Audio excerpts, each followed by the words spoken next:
මිනසන් කොනිචිව. අද මම ඔයාලට මේ වීඩියෝ එකෙන් අලුත් දෙයක් කියලා දෙන්න යනවා. ඒ තමයි ජපන් භාෂාවෙන් එකේ ඉඳන් 10 වෙනකන් ඉලක්කම් වලට ගණන් කරන හැටි. ඉතින් අපි පටන් ගමු. 1ට කියන්නේ ඉචි.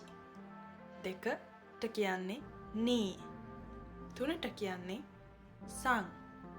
4ට කියන්නේ යොන්. 5ට කියන්නේ ගෝ. 6ට කියන්නේ රොකු. 7ට කියන්නේ ශිචි. එහෙමත් නැත්නම් නන. 8ට කියන්නේ හචි. 9ට කියන්නේ කියු.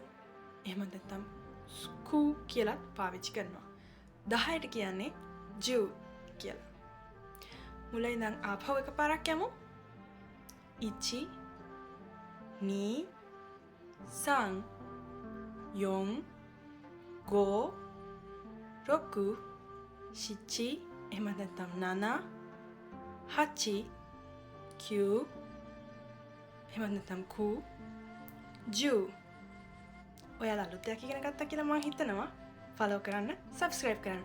සයනරා.